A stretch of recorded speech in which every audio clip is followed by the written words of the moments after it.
problems in Mt.Elgon, whereas politics might play a role. The problems in Mt.Elgon can only be solved through tackling historical land issues. Shadrach Miti, KTN News.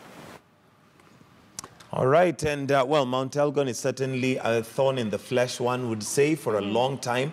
But it looks like there may be some headway, especially if they're going to be able to arrest some of those ringleaders and those who are leading the militia, basically, in the area. Yeah, you would hope that, you know, if this kind of people are arrested, that it will quench the problem in this kind of areas. But as, you know, the reporter declares that this is a historical problem. A historical problem sometimes cannot be solved just by putting one person behind bars, because then we have to go back and find what is the root cause of this issue.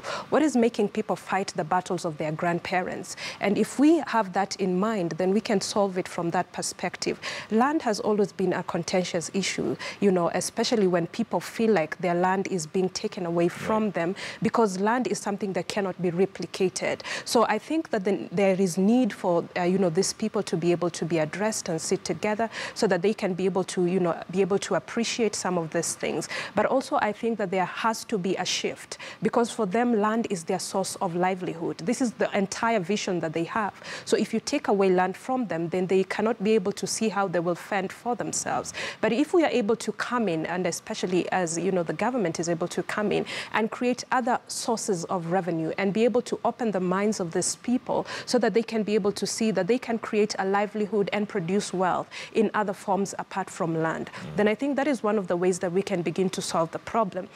Because as we move on, the pressure on land will continue to intensify. It will not, especially as the population grows and there's less arable land. Yes. Right. So if that happens, as the population continues to increase and we do not address this systemic problem, then we will continue to see this vicious cycle going on. So I think it is about time that we come together and be able to diversify the minds of people, especially the people in the rural areas, so that they begin to understand that you can produce wealth in other forms apart from, you know, just this one particular way. All right, and well, it is now 6:30, and we're going to take a short break, but we'll be right back with more stories making headlines right here on Morning Express, so do stay with us. We'll be right back.